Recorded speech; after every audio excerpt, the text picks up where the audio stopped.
Pëllumbas, 27 kilometra larg Tiranës. Një fshat i famshëm, por që ndoshta për shumë kënd është një surprizë.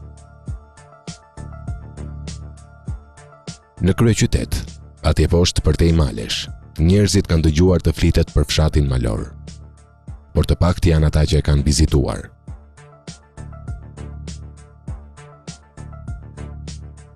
Rruga Zëfill aty, në fshatin malor.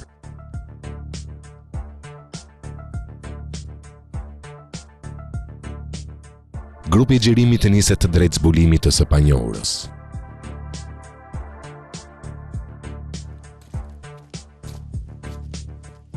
Udha e pashtruar të shpije drejt qiellit apo shpatmalit të thikt.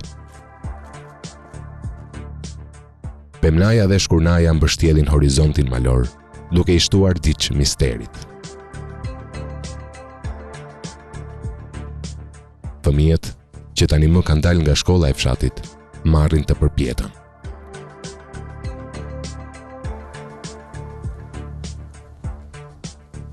Diku në thellësi të malit, në gryka apo fushnaja, ngrihen shtëpitë e tyre malore. Behari, udhërëfyesi ynë, nisë rrëfimin e tij. Fjalë të thjeshta, por që në vetvete bartin diç të padëgjuar. Fantazia paraprin grupin e xhirimit në udhën malore që shpije drejt verilindjes.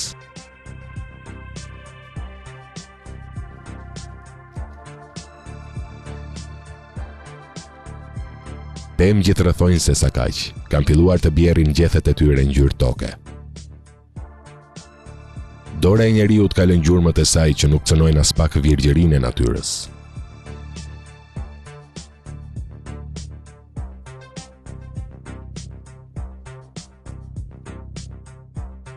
Grupi i xhirimit të ndalet për një hop si për të marrë frymë, apo thjesht për të kundruar bukuritë që zën të shfaqen atje poshtë në erzen.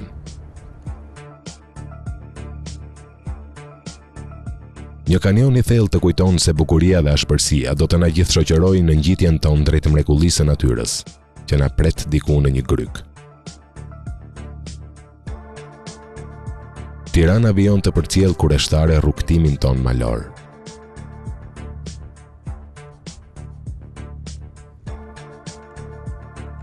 Gryka Skoranës, që shpije drejt fshatit Biz, është e kudo ndodhur. Duket sikur në asnjë çast nuk mund të shkputemi nga ky udhërëfyes mbreslënës i natyrës.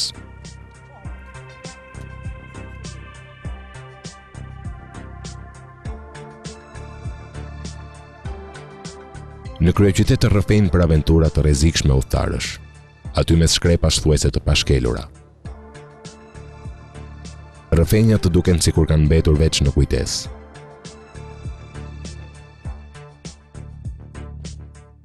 Udhëve të ngushta humnerore, tani më ua kanë zënë vendi në rruginat e mbrojtura në pjesët e frikshme të shpatmalit.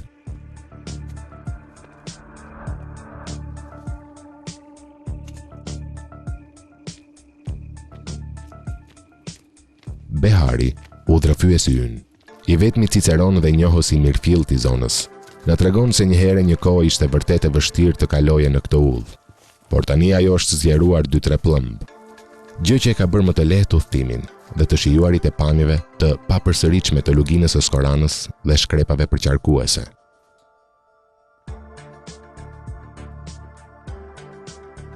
Teksa vijojmë rrugtimin ton, natyra shpalos në çdo çast bukuritë e saj befasuese.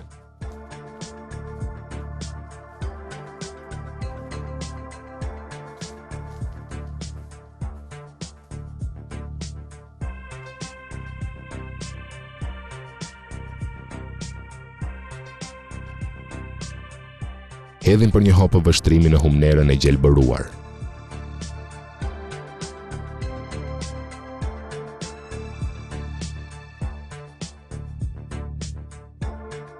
Ndodhemi 650 metra mbi nivelin e detit dhe Behari, udhërëfyesi ynë, na tregon se lugina e Skoranës popullohet nga derra dhe lloj-lloj kafshësh të tjera të egra, ndërsa në majat e maleve përreth kanë ngritur folet e tyre shqiponjat, skifterët, hutat dhe natyrisht edhe pëllumbat e egër, nga ka marrë emrin edhe fshati Pëllumbas.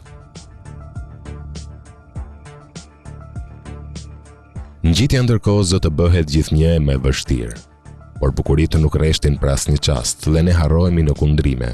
Por herëherë rikthehemi në realitet për t'i kërkuar Beharit sa më shumë detaje, si për të shuar kurreshtjen ton faqe mrekullive që nuk sosin. Gur shumë formësh, shkëmbinja nësor që lejojnë të kalohet veç në rresht njëri pas tjetrit, gremina të veshura me shkurre.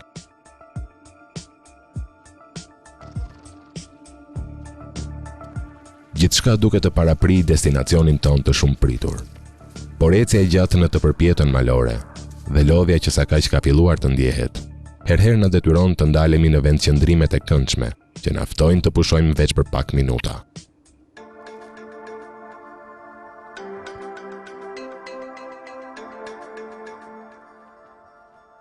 Kanë kaluar 35-40 minuta kohë që kur lam pas fshatin Pëllumbas, dhe ja tek shfaqet para nesh hyrja e shpellës së famshme.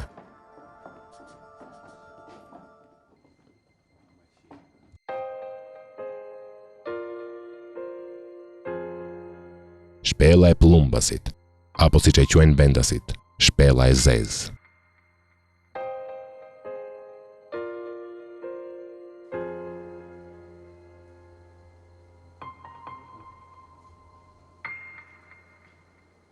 Behari na rrëfen se kish hyrë për herë të parë në shpellë që në moshën 17 vjeçare, duke sfiduar edhe të atin, i cili nuk besonte se shpella kish një fund. Që atëherë, udhërëfyesi ynë nuk ishte rreshtur së shkuari në shpellën e fshatit, tok me vizitorët e shumtë që kërkonin të eksploronin thellësinë e malit. Shpella e zezë sa kaq na grish në zemër të saj. Hym në shpellë, duke lënë pas botën e të gjallëve. Pas nesh ende shpërthen kaltërsia qiellore që sa vjen e largohet. Ndërsa në thellësitë e shpellës, na udhërrëfen dritat e zbehta të vizitorëve që na kanë paraprirë. Gjë që duket sikur na ngushëllon në vetminë e mijëvjeçarëve, aty, në zemër të malit.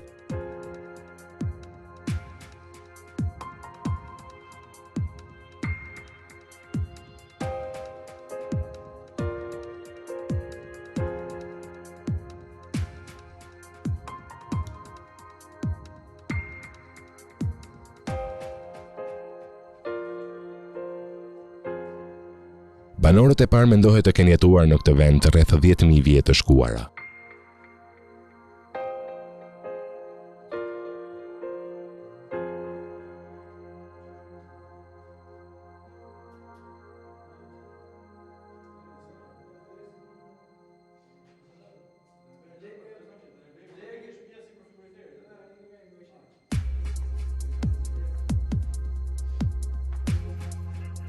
Emra vizitorësh shkruar me mjetet e rastit në muret shpellore, na urojnë mirëseardhje në botën e thellësisë.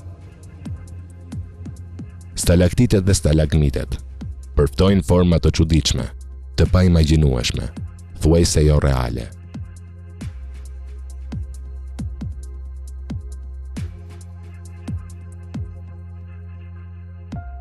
Gurët e lëshuar nga sipër, pothuajse takohen me gurët që ngjiten drejt tavanit shpellor, duke krijuar labirinte me kthina të mistershme.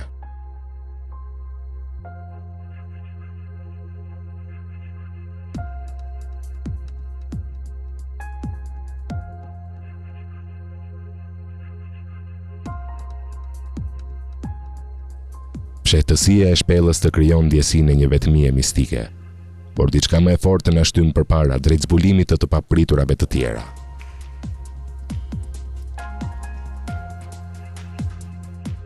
Behari na rrëfen se speleologët e parë kanë hyrë në shpellë në vitin 1995. Specialistët kanë zbuluar gjurmë të banorëve të parë, por ende nuk ka përfundime të sakta për jetën e shpellorëve të mijëra vjetëve më parë.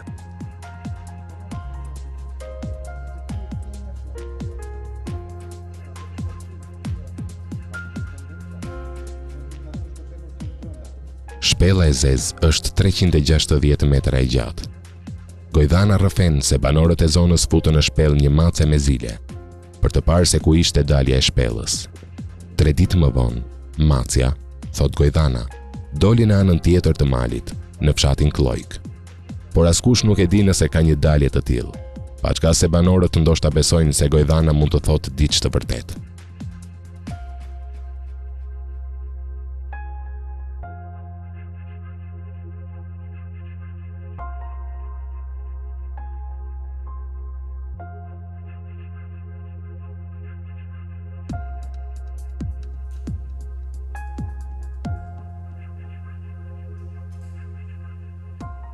Format e pabesueshme të stalaktiteve dhe stalagmiteve na nxisin fantazinë.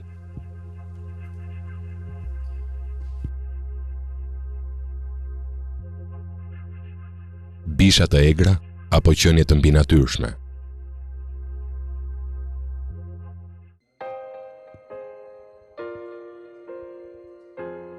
Secili jep versionin e tij.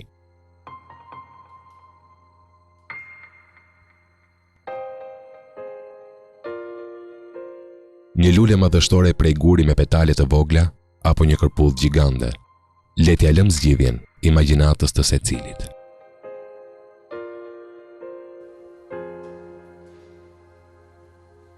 Pikëzat e ujit, skalitësit shumë shekullor të thellësi malit, janë në pritje për t'u shkrirë me gurin, duke zgjatur format drejt stalagmiteve.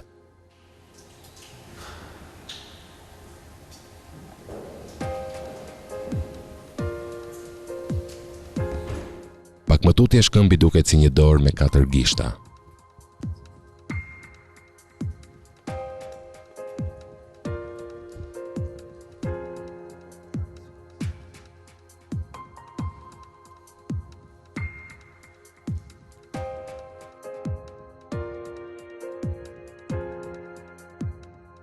Gjetk, majmale të vogla krijojnë një vargmal në miniaturë. Dhomza mister plota fshihen pas gurve që nuk rreshtin së krijuar i forma befasuese.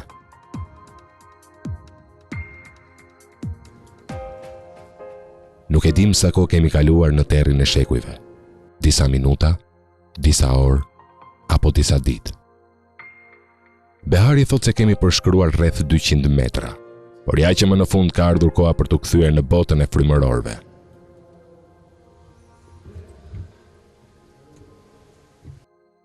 Një falënderim për Beharin, udhërfyesin ton. Pak a shumë ndodhemi në fund të shpellës, pra siç e tham, shpella është e thellë 360 metra. Nga pamja që ne ju sjellim është gjithçka manice, është gjithçka e mrekullueshme. Gjithçka kemi përshkruar vetëm për gjysmë ore, asgjë më tepër. Drita shpërthen në mrekullinë e saj, dhe për një hop na duket sikur e kishim harruar. Dhe sa kaq që nisemi në rrugtimin ton të kthimit të poshtë drejt fshatit Pëllumbas.